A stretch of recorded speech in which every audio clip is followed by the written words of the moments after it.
Hello everyone, this is Defense Politics Asia, and this is the quick update on the Southern Front. Southern Front includes Mykolaiv, Kryvyi and Kherson. This entire region here is all the way in the south, so it's the Southern Front. So in the Southern Front, according to Russian sources, the Ukrainians have launched yet another major offensive.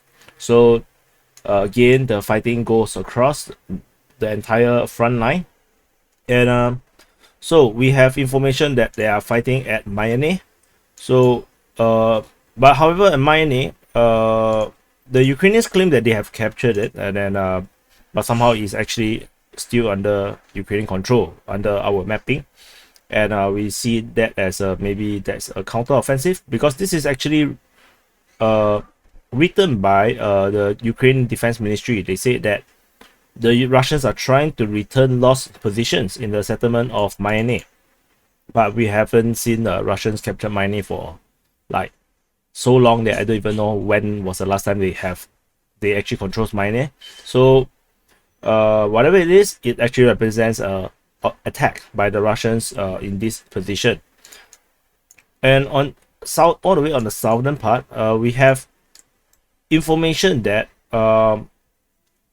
there is bombardment on Russian positions in Alexandrivka, which actually means that Alexandrivka is actually under Russian control. Then that will actually contradicts the previous information that the Ukrainian forces have captured Stanislav. So is Stanislav invalidated as a result? We have no idea. So which is why I don't even put a flag per se, because it's not exactly clear what is the situation over here at the Alexandrivka Stanislav area. However, we do know that the Russian positions at Shiroka Balka is actually getting shelled by Ukrainian forces, which means that this indeed there are indeed Russian positions over at this side. So we will keep a lookout for the Stanislav Alexandrivka area to see what the hell is happening. According to the Russian sources, because of the Ukrainian offensive, they start off with a major bombardment. The Russians actually counter-fired, counter-attack with artillery as well, and they actually shelled the position of Kirovo, or actually Kirove, and it's actually changed name to Tavrishke.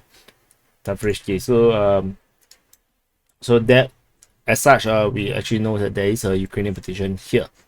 And then there's a Ukrainian position at Shevchenkove as well, Olenivka, as well as Novo Alexandrivka. So before we reach the Snihurivka area, there is a Sukhoi 25 shot down over Kiev. This is information according to the Ministry of Defense of Russia. And over at Snihurivka region, the Ukrainian forces have captured Snihurivka. This information is based on Jojin 1711550. Sorry, I call it wrong. Jojin 1711550. And she say that the Ukrainian forces have liberated Snihurivka that is at the Inulet River bend. So but she or he is the only one that is mentioned this. So you can take this with a pinch of salt. So because I don't want to put too much question marks, everywhere. So not very nice. I rather just correct it later. If not, then we're all gonna have cognitive dissonance. So it's easier to have a clear black and white answer sometimes. Actually, most of the time, if we can. So moving on to the Davydiv front. The major offensive on the Davydiv front is actually much more heavier. The Ukrainians cleared the mine around Lozove, Bila Kresnitsia region here, and then they launched an attack.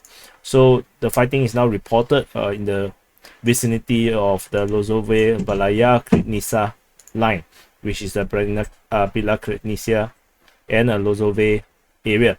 So it's unclear what's the situation at Bila Kresnitsia and Velika Atakove. Not sure if this is actually still Russian control or if the entrenchment is actually still there, because the entrenchment has been there for a very long time. So information may get outdated, over time. There is a lot of Ukrainian positions all over this place. Some of them might be invalidated. The one of the newer, the still current one is actually at the Veresne Khutfate. This is one that is still mentioned, getting shelled. The rest are all not so clear. There is a Russian position at Davidiv Bridge for sure because it got shelled by the Ukrainians according to pro-Russian sources. And of course Ivchenka, Snihurivka as well. That these are the locations that got shelled. Some of the older ones I have deleted away, like the troops at Kostromka I have deleted away because I think those are outdated. Moving on to the Kaviry site, on the Kaviry front, there are more Ukrainian positions are being revealed at Shiroke, Opotoslovoe at Zelenozhedsk is the previous one. This is previous one. The Ukrainian forces in their offensive over here in the northern side, they shelled Vysokopilia and then they captured Potomkyne as well as Ivanivka. And the Ivanivka one is actually confirmed by both sides, the pro-Russian side as well as the Ukraine Defense Ministry. So this capture of Ivanivka is looking to be quite sure. There is also Russian positions are revealed to be at Krishchenivka, correct, and Lyubimivka. This one, the Mirolubivka, is actually the previous revealed positions. So this is the situation now at the southern front where the Ukrainians are launching this major offensive. The pro-Russian source did actually complain about the Ivanivka one because they say that the Ukrainians capture a town in the gray zone and claim that it's a capture. Yeah, I don't know. That felt a bit salty to me. So while we want to take information with a grain of salt, but that's a little bit too salty. So this is the southern front.